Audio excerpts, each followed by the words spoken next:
Hi hello வணக்கம் welcome back to our channel. நம்ம இந்த வீடியோலாம் பார்க்க போகிறோம் அப்படின்னு பார்த்தீங்கன்னா ஆடு ஜீவிதம் அப்படிங்கிற மூவியோட ரிவ்யூ பார்க்க போகிறோம். வாங்க வீடியோக்குள்ளே போகலாம். இந்த மூவி வந்து யார் டைரக்ட் பண்ணியிருக்கா அப்படின்னு பார்த்தீங்கன்னா பிளெஸிங்கிறவர் தான் டைரக்ட் பண்ணியிருக்காரு அப்படின்னு சொல்லி தெரிஞ்சுக்கோங்க.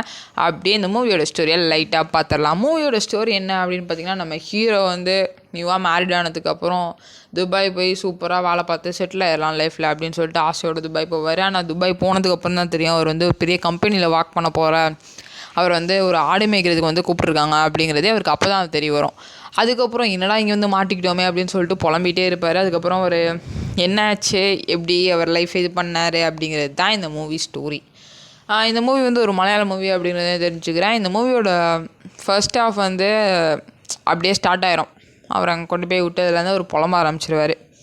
செகண்ட் ஹாஃப் பூராமே அவர் வந்து அதில் எவ்வளோ கஷ்டப்படுறாரு அப்படிங்கிறது தான். அவரோட பாஸ்ட் வந்து நடுவில் வந்துட்டு போகும்.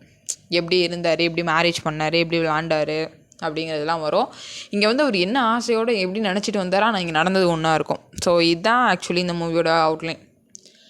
அதுக்கப்புறம் வந்து எல்லாருமே அவங்களுக்கு கொடுக்கப்பட்ட ரோல்ஸை வந்து சூப்பராகவே பண்ணியிருப்பாங்க.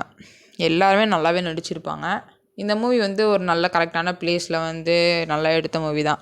ஆனால் இந்த மூவி வந்து எப்போ ஸ்டார்ட் பண்ண மூவி அப்படின்னு பார்த்தீங்கன்னா, கோவிட் டைமில் வந்து ஸ்டார்ட் ஆன மூவி. கோவிட் காலம் அந்த டைமில் வந்து மாட்டிக்கிச்சு மூவி வந்து எடுக்க முடியாமல், ரிலீஸ் பண்ண முடியாமல். அதுக்கப்புறம் பெரிய பட்ஜெட் மூவினால கொஞ்சம் வெயிட் பண்ணி பொறுமையாக எடுத்து ரிலீஸ் பண்ணியிருக்காங்க அப்படிங்கிறத தெரிஞ்சுக்கோங்க. இப்போ பேசிக்காகவே வந்து இந்த மலையாள மூவி வந்து செம்ம ஹைப்பில் போயிட்டுருக்கு. ஸோ அதனால் இந்த மூவியை ரிலீஸ் பண்ணியிருக்காங்க. ஸோ இதுதான் இந்த மூவி ரிவ்யூ. ஃப்ரீயாக இருந்தீங்கன்னா வீக்கெண்ட்ஸில் வந்து போய் பார்த்துருவாங்க. ஆனால் ஸ்டோரி இப்படி தான் இருக்கும் அப்படிங்கிறத தெரிஞ்சுக்கோங்க. ஸோ இதான் இந்த மூவி ரிவ்யூ. இதே போல் இன்ட்ரெஸ்டிங் மூவி ரிவ்யூவோட மறுபடியும் எல்லாத்தையும் பை பை. தேங்க்யூ.